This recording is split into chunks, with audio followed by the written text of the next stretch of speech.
تیرے کہنے پہ پی ٹی آئی کو ووٹ دیا. چنگی تبدیلی ہے بھائی. ساری چیزیں مہنگی ہو جائیں گی تو انسان کیا خریدے گا, کیا بیچے گا؟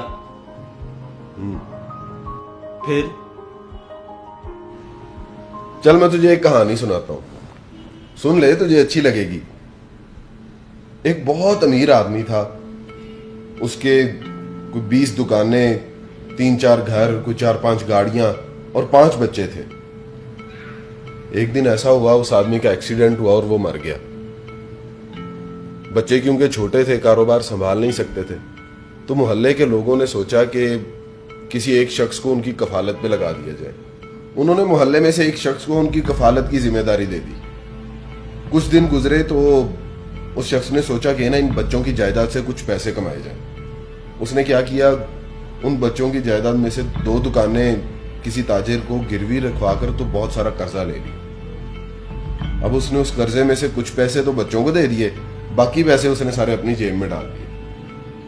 بچے خوش ہو گئے, ان کی ضرورتیں بھی پوری ہو گئیں, باقی پیسوں کی وہ عیاشی کرنے لگ گئے.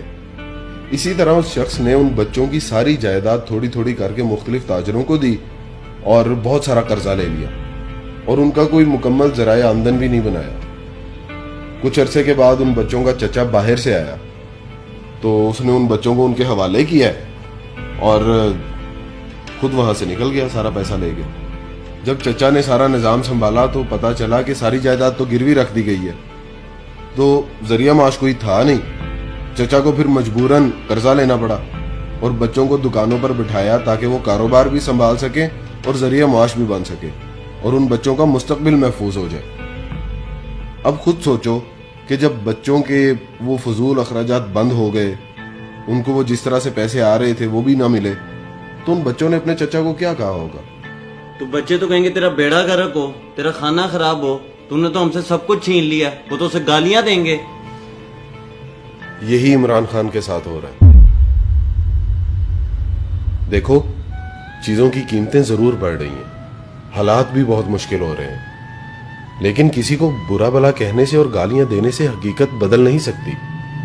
اور حقیقت یہی ہے کہ یہ حالات پچھلی حکومتوں کی وجہ سے ہی پیدا ہوئے ہیں. یہ حکومت اس ملک کے لیے وہ فیصلے کر رہی ہے جو مشکل ہی نہیں بلکہ بہت ناگزیر ہو چکے ہیں.